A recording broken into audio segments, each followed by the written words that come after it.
విషయం. నాకు సైనిక్పురిలో అపార్ట్మెంట్ కొన్నాక అద్వైతం పూర్తిగా అర్థమైంది. కొన్ని లక్షలు ఇచ్చాం, అపార్ట్మెంట్ ఇచ్చాం, కూర్చున్నాడు కాగితాలు చూశా.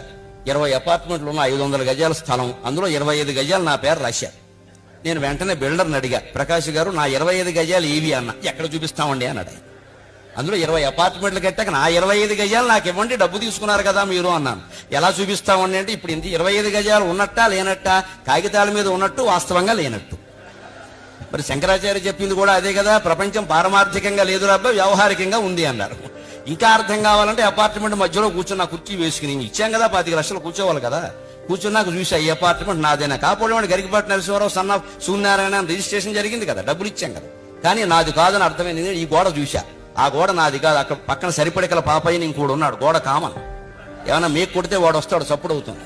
పోనీ ఈ గోడ నాదేనా, ఇక్కడ దగ్గుబల్లె దొగ్గాయని ఇంకోడు ఉన్నాడు, కాస్త చప్పుడైతే వాడు వస్తాడు. ఈ గోడ నాది కాదు. పోనీ పైన నాదేనా, సీలింగ్ ఫ్యాన్ నాదే, సీలింగ్ నాది కాదు. ఆ పైన ఇంకోడు ఉన్నాడు, వాడు పిల్లల్ని పెట్టుకుని చప్పుడు చేస్తాడు, నేను వెళ్ళి వాడిని కోపడుతూ ఉంటాను. పోనీ కింద నాదేనా, కాళ్ళు నావే, నేల నాదే, కింద ఇంకోడు ఉన్నాడు, నేనేదైనా చప్పుడు చేస్తే వాడు వస్తాడు, your children are disturbing me అని. ఎంత ఆశ్చర్యం అండి. 30 లక్షలు ఇచ్చామా, ఈ గోడ నాది కాదు, ఆ గోడ నాది కాదు, పైన నాది కాదు, కింద నాది కాదు,